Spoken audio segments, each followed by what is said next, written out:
चिंटी और टिड्डे की कहानी, अरे हम सब ने ही सुनी है बचपन में, है ना? पर कभी सोचा है कि ये सिर्फ बच्चों की कहानी है क्या? या फिर इसमें मेहनत, तैयारी और जिंदगी जीने के तरीके पर हम सबके लिए आज भी कोई गहरा सबक छिपा है? तो चलिए आज इस जानी पहचानी कहानी को थोड़ा कुरेदते हैं और उन पहलुओं को समझते हैं जिन पर शायद हमने कभी ध्यान ही नहीं दिया। तो देखिए, इस कहानी के सेंटर में है दो किरदार जिनकी सोच में जमीन आसमान का फर्क है। एक तरफ तो है हमारी मेहनती चिंटी, जो हमेशा कल के बारे में सोचती है, फ्यूचर की प्लानिंग करती है।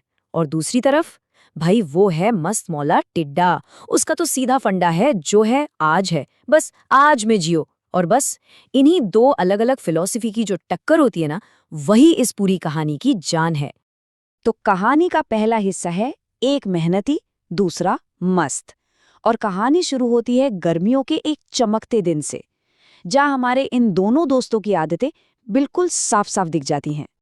तो जरा सोचिए, एक घना जंगल, उसमें एक बड़ा सा पेड़, उसी पेड़ की जड़ों में चींटी का छोटा सा घर था और ठीक उसी पेड़ की एक डाल पर रहता था टिड्डा।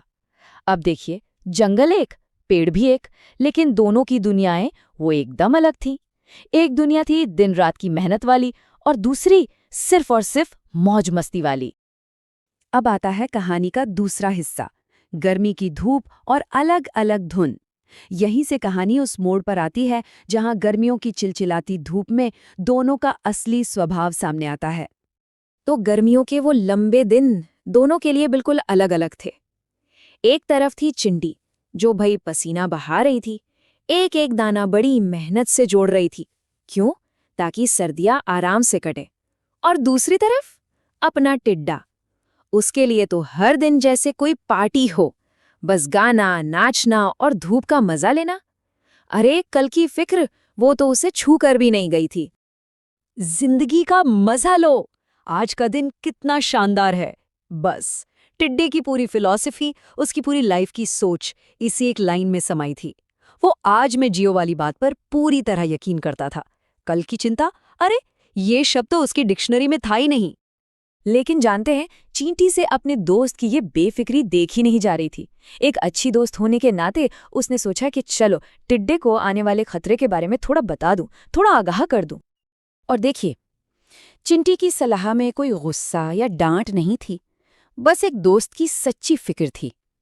उसने बड़े प्यार से कहा, टिड्डा भाई, थोड़ा सा खाना जमा कर लो ना। वो तो बस उसे याद दिलाना चाहती थी कि देखो, ये अच्छा मौसम ये हमेशा नहीं रहने वाला। और टिड्डे का जवाब क्या था? अरे उसने तो ये सलाह हंसी में ही उड़ा दी। बोला, सर्दी की चिंता गर्मी में क्यों करूं भला। उसकी सोच बिल्कुल क्लियर थी कि भाई जब मुसीबत आएगी तब की तब देखेंगे, अभी से आज का मजा क्यों खराब करना। चलिए अब कहानी के तीसरे हिस्से पर चलते हैं। बदलता मौसम और वही पुरानी आदतें। खैर, वक्त का पहिया तो घूमता रहा, मौसम भी बदलने लगे, लेकिन एक चीज थी जो बिल्कुल नहीं बदली, और वो थी हमारे इन किरदारों की आदतें। और अब इन्हीं आदतों का नतीजा सामने आने ही वाला था। देखिए, गर्मी में मेहनत और मस्ती का जो फासला शुरू हुआ था, वो पतझड़ आते आते एक बहुत बड़ी खाई बन चुका था। एक तरफ चींटी का घर दानों से भर रहा था और दूसरी तरफ टिड्डे के दिन खाली होते जा रहे थे। और जैसे ही सर्दी की पहली बर्फ गिरी, दोनों के किए का फल बिल्कुल सामने आ गया। और फिर आ ही गया वो वक्त, सर्दियों की कठोर दस्तक।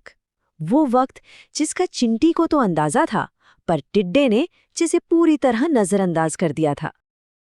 अब जरा असलियत देखिए सर्दियों की।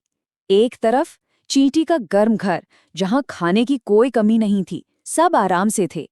और दूसरी तरफ था टिड्डा, ठंडी हवा में ठिठुरता हुआ, भूखा, और खाने के नाम पर दूर दूर तक कुछ नहीं। उसके पास बचा था तो बस भूख, ठंड और गहरा पछतावा। तो जब हालात बिल्कुल काबू से बाहर हो गए, तो बेचारे टिड्डे को आखिरकार उसी दरवाजे पर जाना पड़ा जिसकी सलाह उसने कभी मानी ही नहीं थी। सोचिए, जो टिड्डा गर्मियों में अपनी ही धुन पर नाचता फिरता था, अब वही सर्दियों में कांपते हुए कदमों से चींटी के दरवाजे तक पहुंचा। उसका संगीत अब खामोशी में बदल चुका था। उसकी सारी अकड़, सारी मस्ती जैसे उस बर्फ में ही जम गई थी। उसकी आवाज में सिर्फ भूख नहीं थी, बल्कि अपनी गलती का एक बहुत गहरा एहसास भी था। जब उसने कहा, चिंटी बहन, क्या तुम मेरी मदद कर सकती हो? मैंने गर्मियों में भोजन नहीं जुटाया। तो ये सिर्फ एक लाइन नहीं थी, ये तो टिड्डे का अपनी गलती का कबूलनामा था। और यहीं पर कहानी का एक और बहुत बड़ा सबक सामने आता है, और वो है चिंटी का बड़प्पन। वो चाहती तो बड़े आराम से कह सकती थी कि देखा, मैंने तो पहले ही कहा था, लेकिन नहीं, उसने ऐसा कोई ताना नहीं मारा, बल्कि उसने मदद का हाथ आगे बढ़ाया, क्योंकि शायद उसने मेहनत के साथ साथ हमदर्दी रखना भी सीखा था। तो अब हम पहुंचते हैं कहानी के आखिरी हिस्से पर, मेहनत का असली सबक। क्योंकि देखिए, कहानी सिर्फ पेट भरने पर खत्म नहीं हो जाती। असली बदलाव तो तब आता है जब इंसान अपनी गलती से कुछ सीखता है। टिड्डे का ये जो बदलाव था ना, वो कोई एक रात का चमत्कार नहीं था। ये एक पूरी जर्नी थी। सबसे पहले उसने अपनी गलती को समझा, उसे माना। उसके बाद उसे जो मदद मिली उसके लिए उसने दिल से शुक्रिया अदा किया। और सबसे ज़रूरी, आखिर में उसने उस मेहनत की कीमत को समझा जिसका वो कभी मजाक उड़ाया करता था। और जानते हैं सबसे अच्छी बात क्या थी? इस सबक का असर परमानेंट था। जब अगली गर्मियां आईं तो टिड्डा सिर्फ गाना ही नहीं गा रहा था, बल्कि वो चींटी के साथ कंधे से कंधा मिलाकर काम भी कर रहा था।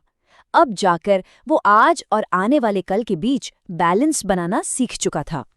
और आखिर में ये कहानी हमें एक बहुत ही सीधे लेकिन उतने ही पावरफुल विचार के साथ छोड़ जाती है। वो विचार ये है कि समय पर की गई मेहनत कठिन समय में सबसे बड़ा सहारा बनती है। ये हमें बस यही याद दिलाती है कि जिंदगी का मतलब ना तो सिर्फ आज में खो जाना है और ना ही सिर्फ कल की चिंता में डूबे रहना। असल में जिंदगी इन दोनों के बीच एक खूबसूरत संतुलन बनाने का ही नाम है।